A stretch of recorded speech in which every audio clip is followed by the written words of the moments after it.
Hey guys, Shadylikeatree here, and I have my Last of Us thoughts, review, and all of those related things. But before I get into my review and my thoughts on the game, I'm going to give you a short minute or two of my initial reactions after completing the game.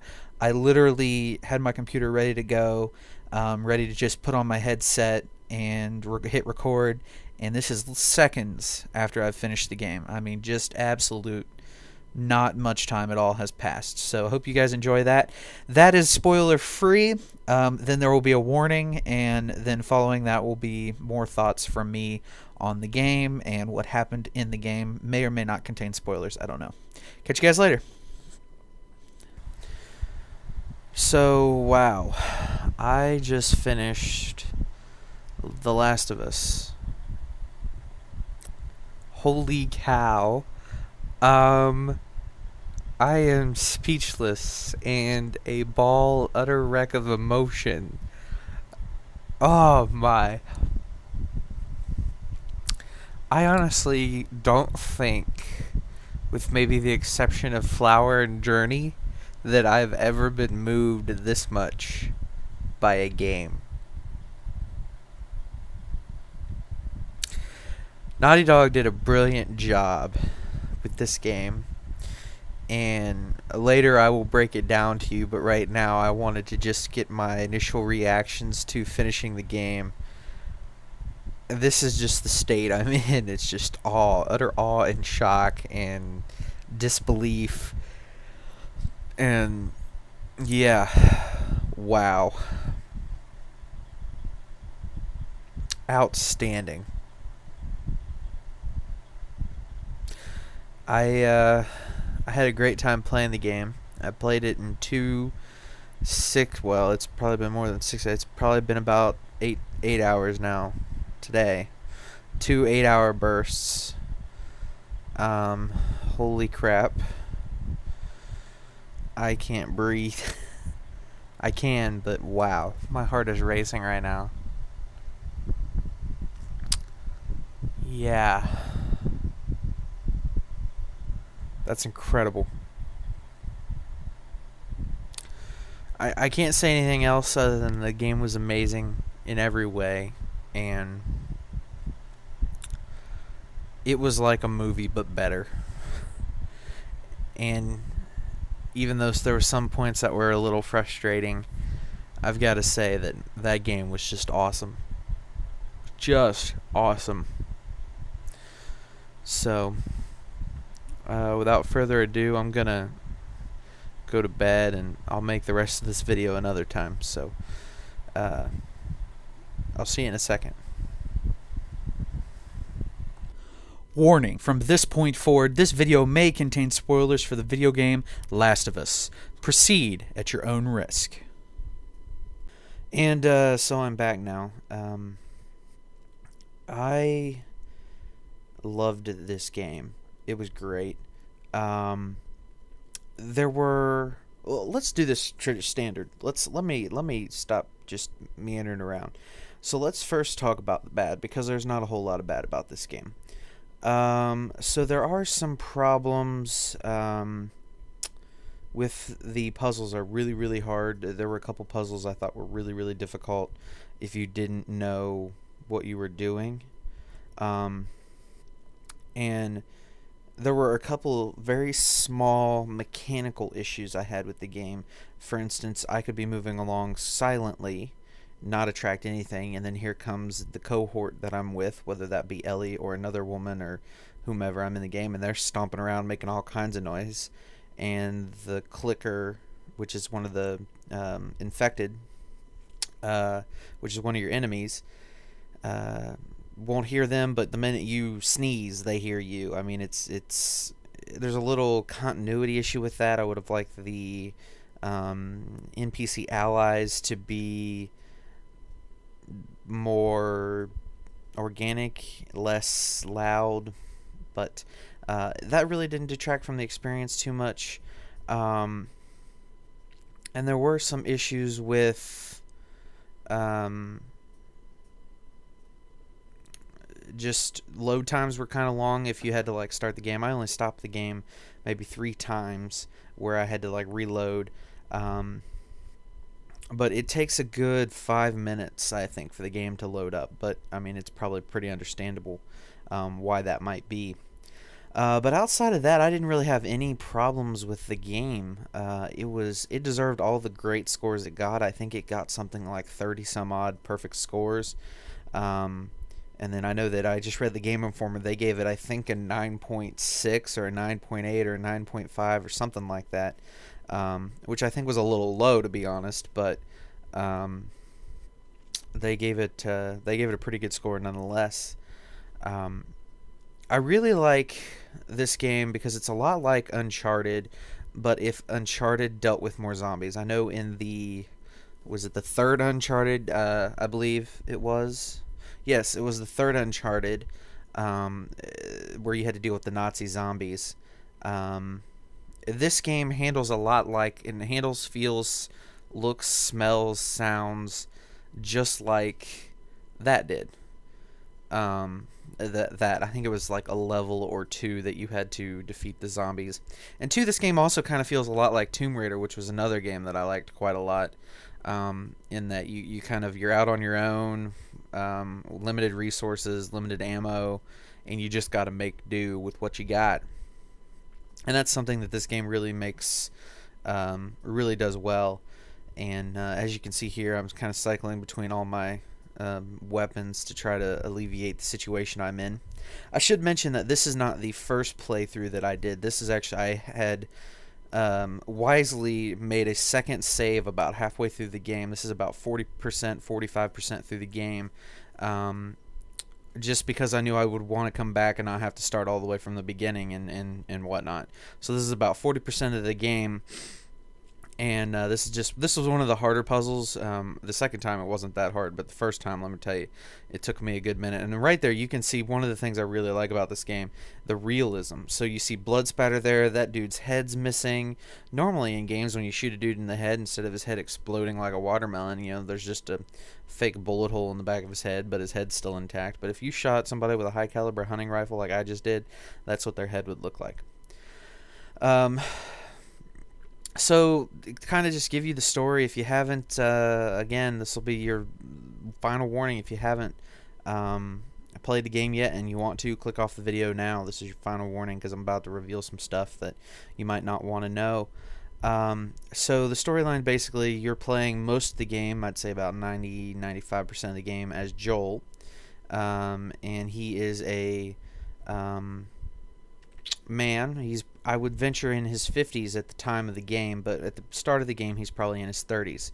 The game takes place 20 years after present day when the outbreak kind of happens. And then once the outbreak happens, the whole world goes to heck. And your goal through the game is to lead this girl, Ellie, who has been infected. And your goal is to get her to the Fireflies, a sort of ally, and they are trying to develop a cure, and so she has this thing inside her body that allows her to be immune, and the idea with the cure is to save the entire population, and eventually hopefully things will go back to normal, but that doesn't happen, and I won't say precisely why because I don't want to completely spoil the game if you're still dumb enough to be here. But all in all, I was really satisfied with the ending. I wasn't sure how it was going to end. I thought there might be... I will say this. The ending, I don't think, was the truly happiest ending one could have. I think it was a really good ending, and I think it was a happy ending for the characters, for Joel and Ellie. But I don't think it's the happiest. I think that there could have been happier endings, but I don't think those endings would have been as fulfilling as the way that this video ended, or as the way this game ended, and as the way things were played out. I just don't think it would have been as happy. But as far as story elements, something that was in this game I really like was the optional dialogue was triggered by your action button.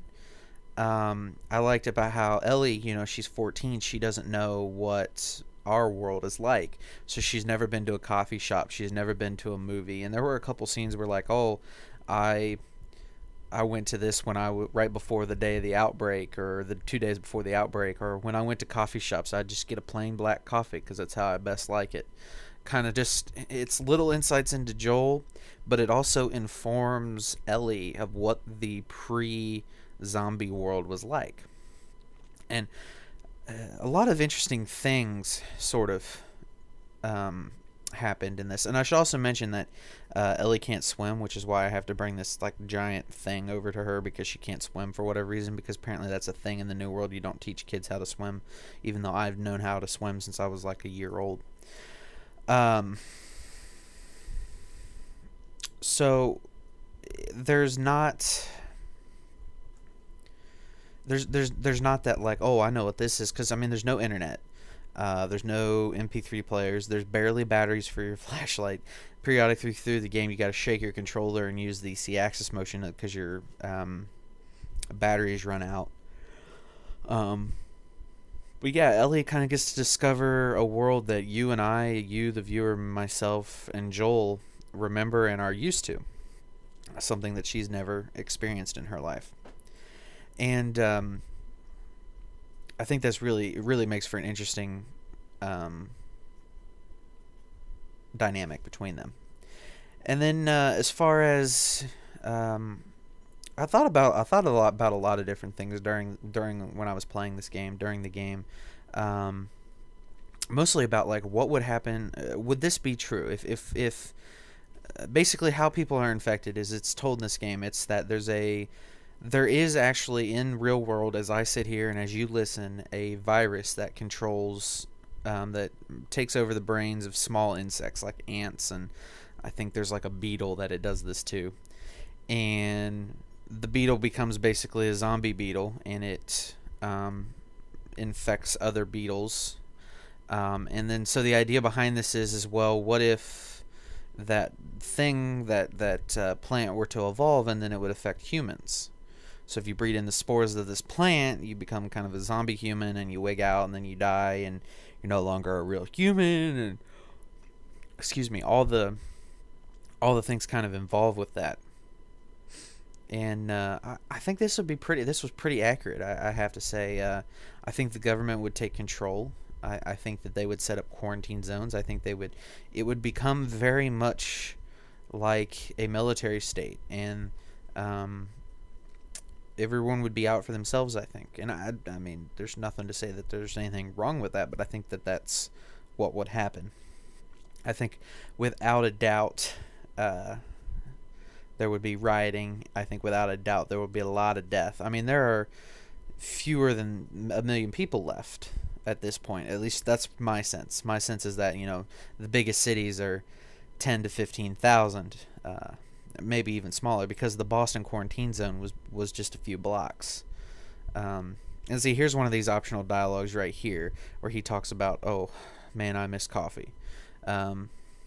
He doesn't talk to Ellie about that, but that's just something that I think adds to the game, and it kind of grounds the game in realism that never before has kind of taken place. In this game, there are two main enemies. There's the infected, which are basically the zombies, for lack of a better term. They're not really zombies; they're plant-infected animal or people, as I said. You have your runners, which are pretty easy to take out. Your clickers, which are really hard to take out. And then there's a couple steps further where I really only faced them a handful of times in the game. But you just throw some napalm at them and shoot them a bunch of times, and then they'll die, and then you're good. So that's kind of, I guess, that part of it. And then you also have the marauders, which are like, they're other people who aren't the government, who've kind of banded together and are getting rid of the clickers and trying to just make a way for themselves, but they're also not the nicest, best of people. So they're kind of like bad guys in the sense that they just would rather steal than invite you in and have you help them out. They would just rather steal from you and then kill you. Because they right in front of you a couple times in the game, you see them shoot people square in the face just because they didn't have any food or whatever, and they didn't want to deal with them, so just shoot them square in the face. So this is about all I've got to say. Here I'm just kind of listening to them. I'm gonna leave you guys with the loading screen. It's kind of really great because what it does is it allows you to immerse yourself into the game, and you get kind of this dusty kind of spore kind of screen, and then you hear the sound, and it just really brings you into the game. So I'm going to let you guys hear that, and thanks for watching. I hope you guys enjoyed this, and maybe if you're watching this in the future in 2014, 15, 16, or 17, that you're thinking about picking up the game, because it's a really great game, and I'm sure that it doesn't look anything like the games do now. Maybe it does, I don't know, but still, it's a fantastic game, and I hope you guys enjoy it. Take care. Bye.